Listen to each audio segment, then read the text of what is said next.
On today's World Insight, new quality productive forces, how they matter in China's push for high-quality growth, in the words of tech and economic experts from China's recently concluded political season. And China's supercharged economic shift needs financial muscle to pull it off. So we've got a National People's Congress deputy, Tsinghua Finance Professor Tian Xuan, to crunch the numbers for us.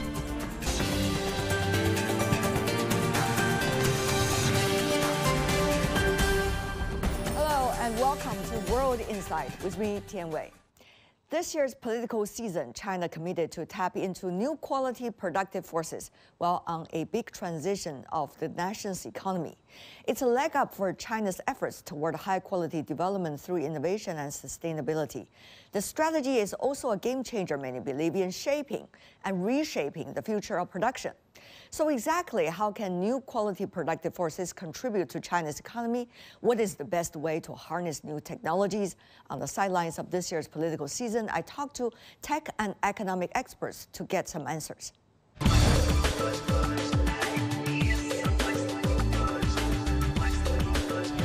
Production in China will be boosted.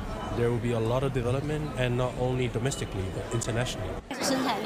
First essence of new quality productive forces is innovation. The second is high quality development. And the third is improving the efficiency of productivity. New quality productive forces, a phrase that has recently become a buzzword.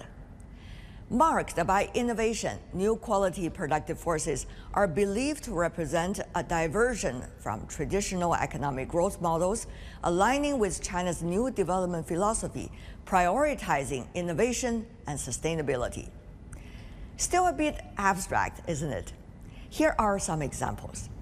Premier Li Qiang directly mentioned the automobile industry 5 times during his government work report. Auto industry is a typical example, many say, of introducing intelligent manufacturing to achieve a high degree of automation. In the year 2023, China's new energy vehicle production and sales account for more than 60% of the global share. Exports of the 3 new products of electronic vehicles, lithium batteries, and photovoltaic products increased by nearly 30%. Major new energy producers, such as BYD, are the first in the world to propose and implement the entire industry chain layout of new energy vehicles, covering the 3 core technologies of electronic vehicle batteries, motors, and electronic controls. Future the destination with Chinese market, which is now #1 auto market. You should really put all the focus to invest for the new future technology, which should be either battery-operated electric car or other technology. Another example is the Anhui Transport Consulting and Design Institute developed a design system that automatically generates drawing for commonly used bridge structures. The system has been in operation for over a year, and it has generated more than 7,400 drawings. In the past 40 years, since 1978, we had the rapid growth of the economy, but that's based on sort of natural, a lot of input of the labor, natural resources. It's like a high quantity, but not necessarily high quality. But right now, we need to switch the economic growth model to innovation-led economic growth. So innovation is very important. In 2023, artificial intelligence achieved a lot of breakthroughs. By the end of the year, China had released over 200 large language models, with more than 20 of them approved to provide services to the public. I think both science advancement and technology development are equally important.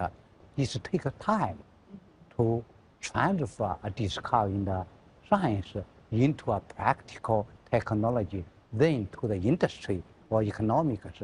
So we need all the people in the different, aspect of this chain to work together. Yeah. Cutting-edge technology and industry upgrades are creating opportunities for startups while having an impact on the future of education. What is the best way to nurture the younger generation and enable everyone to make the best use of new technologies? With the rapid advancement in technological development, it is really the right time to think about the idea of high quality productivity forces, right? So we have nurtured more than 1,700 active startups. In the last 3 decades. Wow. We nurtured 9 unicorns, and we also nurtured, companies that have gone IPOs, 13 of them. For the biomedical sector, which I believe, has been identified as one of the key strategic areas for the nation, right? So how do we contribute to that? And I think that the contribution from our point of view can be in nurturing future-ready doctors, to nurture doctors who embrace the use of new technology in patient care. AI is a wonderful example. The new quality productive forces is an important factor of the high-quality development of China's economy. According to many, the Chinese economy will have great potential and is in a grand transformation.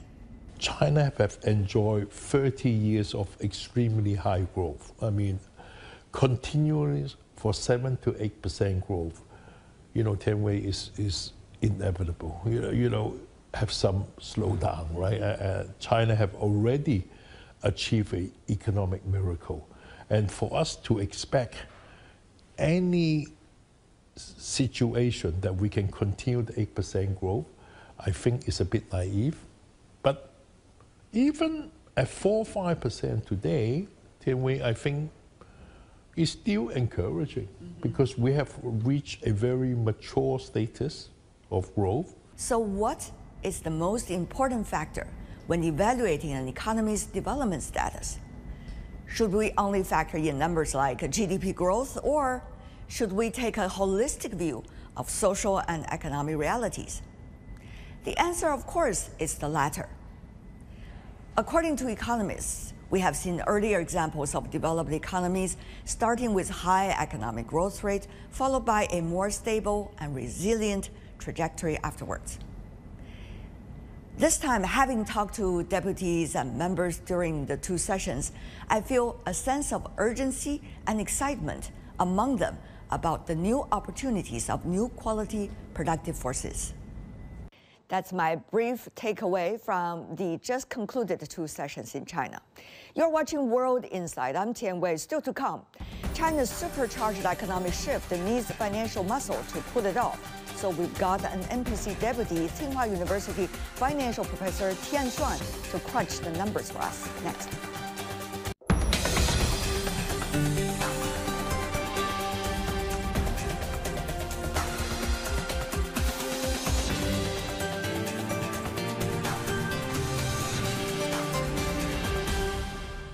Welcome back. This is World Insight with me, Tian Wei. China's streamlined political season this year wrapped up on Monday. The country sets the economic growth target of around 5% this year and creating over 12 million jobs in urban areas. Many hope the new quality productive forces will be the bedrock of China's high-quality growth. So how will China achieve its growth target? How much will the new quality productive forces help to generate new growth engines? How much is China capable of dealing with the existing challenges of its economy? Will its financial market create confidence among all investors? I talked to Professor Tian Xuan on the sideline of the just concluded 2 sessions in Beijing. He's a rising economist in China, deeply involved in providing advice and suggestions to policymakers over the past few years. Professor Tian, good to see you. Good to see you too. China has set its growth target to about 5% for the year 2024.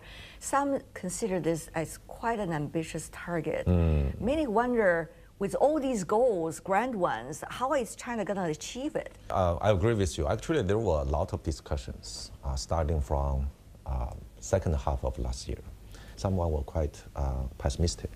saying maybe the goal should be set to 4 to 4.5%. Others were quite optimistic. Which camp did you belong to? Actually, we had a discussion with the government when they were sort of try to ask our opinions. Right. At that time, I sort of was in the middle. I think around 5%. This is a reasonable goal. Like in the last year, the very first year after the COVID-19 pandemic, we had, at that time, our goal was also around 5%. Yeah. And turns out it was 5.2%. Indeed.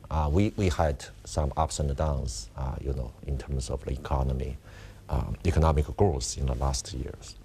The central government has a lot of policies trying to support the economic growth. In the new year, in 2024, with the combination of fiscal and monetary policies, I think this 5% is achievable goal. Certainly, it's not an easy job. Right. You may notice that actually Li Qiang, in the government work report, he said we are going to issue ultra-long special government bonds. Indeed. And starting from 2024, we are going to have the 1 trillion yuan, which is sort of going to support some infrastructure and also the special areas for technological innovation. About the issuance of government bonds. Right. Some economists traced back the earlier times right. when large amount of government bonds were issued.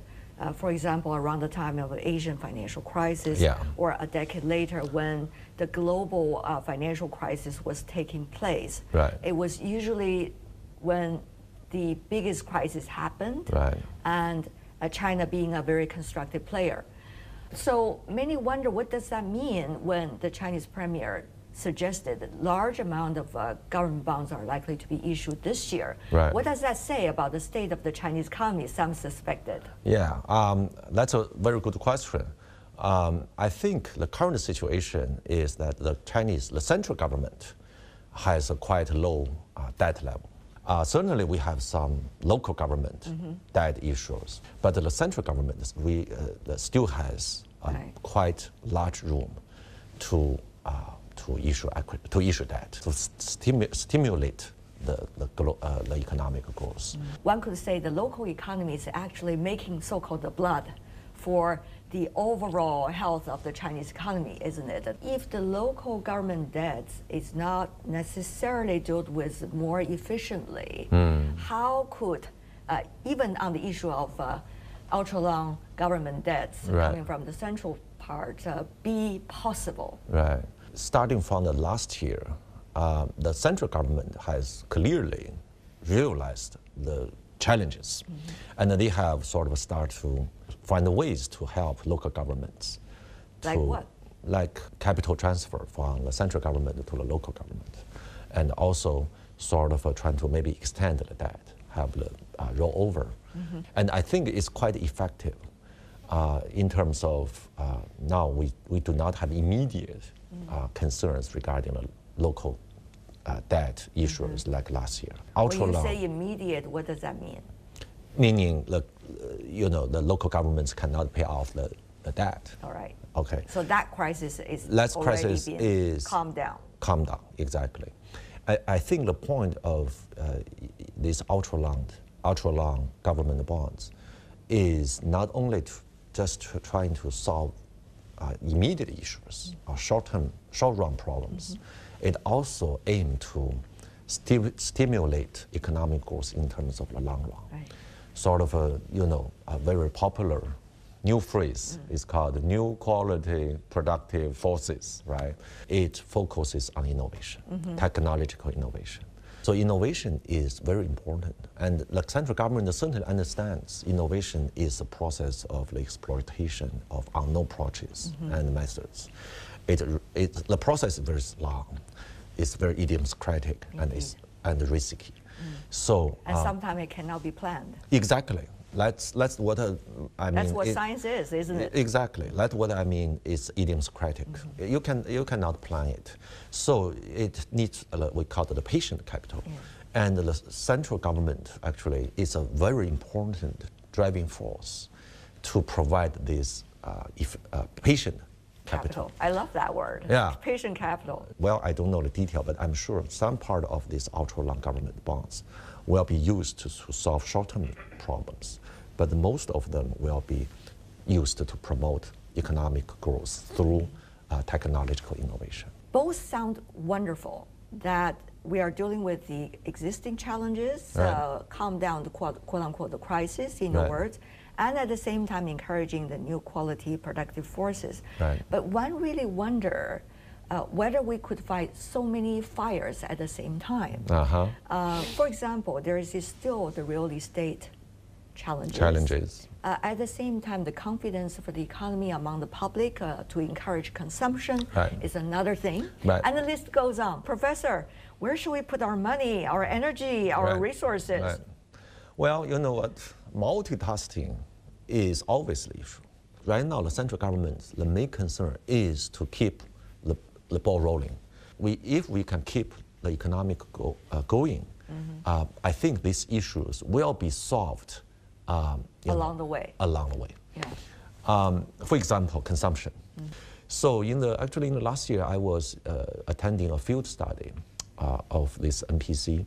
We try to understand how to stimulate, consumption, especially after the COVID-19 pandemic. Generally speaking, you need to have economic growth. First of all, you need to increase people's income.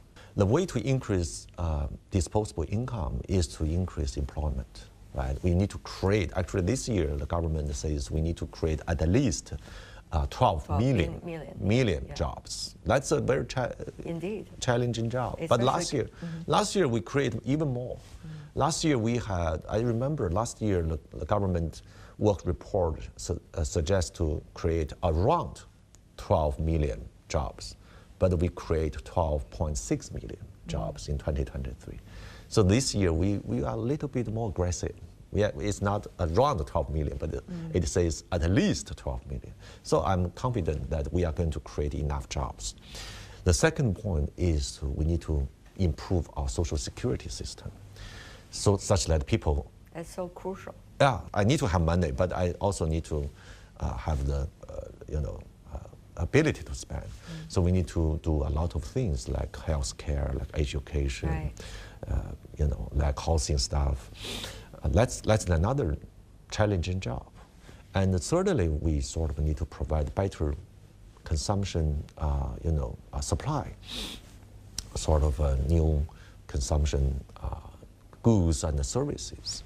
I think it's certainly challenging, but I'm sure actually through the reasonable economic development, these issues could be solved more or less. You see the investigation against Chinese EVs in Europe. You also see more rhetorics coming out of Washington right now. So when China putting its bet on these new quality productive forces, we see huge complexities related to the development of them. So how much have we counted in these factors? Right now, it's the right time to promote economic growth through actually these new productive forces. China-U.S. competition is pretty much everywhere. It's completely different from 20, 30 years ago. At that time, U.S. treat us as a little brother or something like that. But now our GDP is about 3/4. This year it's about around 70% of the U.S. Certainly, we put a high pressure on U.S. and they try to do some like decoupling. Now they say it's de-risking. We want to participate in global computation and cooperation, but we also have to do the things right for ourselves. So how is China link to the rest of the world, including with the business side, with the economic side, but at the same time, be able to achieve what China considers as its own confidence and its own approach. We get a lot of benefit from globalization in terms of supply chain or industrial chain. Just like people said, opening up policy cannot be reversed. But as we become stronger and stronger, we certainly get pushback from other countries. That's the reason why we need to develop ourselves. The economic conditions are quite different from, say, 20, 30 years ago. That's the foundation of our confidence. But on the other hand, we certainly need to connect to the rest of the world. This is the general policy we should always keep up. About confidence, Professor Tian, we noticed that during China's annual political season, a number of press conferences were being held. Among them, those leading Chinese financial and economic policy officials. So what are some of the messages from the press conference they made public, the messages that you think can contribute to others' confidence about China's economy? Yeah, absolutely. I think these financial sector leaders collectively send a very strong signal that developing economy is still the most important things the central government right now cares about. I think that's the biggest confidence. I suggested two things. One is to improve the governance. The corporate governance is very important for these public companies, like the monitoring mechanisms, improve the independence of the independent board members, and also design some compensation packages for executives such that we can give incentives for them to work harder, to align the interests between large shareholders, managers, and small shareholders. The second suggestion was to impose large penalties on these activities that violate violations. From the office desk to the implementation and to the small investors, how they feel temporarily on their skin. That is quite a process. What do you think are the most important challenges facing them? Actually, China's stock market was founded in 1991, about 30 years ago. So initially, the stock market was aimed to help state-owned companies, state-owned enterprises to get financial resources, financial support. And gradually, right now, we try to emphasize that the stock market, the job of the stock market is not only to provide support, provide financial resources to these public companies who need money, but also to actually allow investors to get reasonable returns. But in the past 30 years, there are a lot of we call issues in terms of the systems. China is very different from US, for example. The biggest problem for China is the block holders. We have a single or multiple block holders. They hold a lot of shares. Like my own statistic shows that about 98% of Chinese listed companies have at least one block holders who own more than 10% of shares. This is crazy, unbelievable in US. In US, if you have a 5% of ownership, you are called large. But in China, it's very common to see some block holders may own 20, 30, or even 40% of the ownership. Therefore, this is the conflict of interest between block holders and large, a lot of small investors. Therefore, actually, I think many issues, many problems actually come from this observation. So we need to have some solutions to solve these issues. And also we need to make some reform to change the system, the registration system. We actually implemented the registration system starting from 2019. And it's actually have some positive progress. but we need to have a deeper understanding about the registration system. We need to have precise and timely disclosure, but also means we need to have penalties for violations. That's the two important components of the registration system. But in the last couple of years, we observe a lot of companies went public. We had probably 400 or even 500 companies going public every year, right? Some people say there are almost 1,000 firms went public in the past 2 years. That certainly attract a lot of funding from the public market, and some people blame this is the reason that drives the stock market. Turbulence. My point is that these regulators have realized the issues, and that they want to do something to change it, to boost the investors' confidence, and which ultimately can help China's economic goals. One of the most dynamic factors in Chinese economy, many believe, is still the private businesses. Absolutely. Now we see in the government work report there were certain paragraphs delivered as to how to encourage these enterprises and businesses, but many still feel there has not been enough momentum. Private enterprises contribute at least 50% of tax income, at least 60% of GDP, at least 70% of innovation, at least 80% of jobs, and at least 90% of the number of enterprises. Our central government is very clear on the role played by private enterprises. They are trying to make a law to support, to legalize the status of private enterprises. And actually, last July, the central government issued a group of policies to support private enterprises. I think the key point is that the private enterprises, they need not only so-called hard support, which means policies, projects, or even funding. They also need so-called soft support, which means a very good business environment. Sort of a fair computation ground.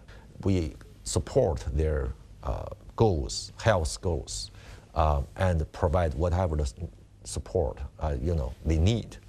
I think that's a good news to these private enterprises. We know we have a lot of challenges. We know we have to handle them to a different degree all at the same time.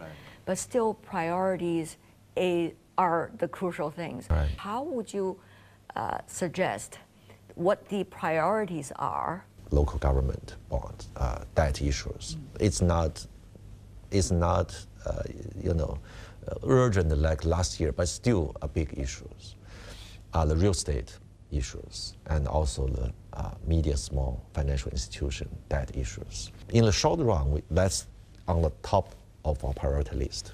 But in the long run, we still need to think through what are the driving forces. In the past, we have some manufacturing-based economic system, but we need to switch to innovation-led economic system.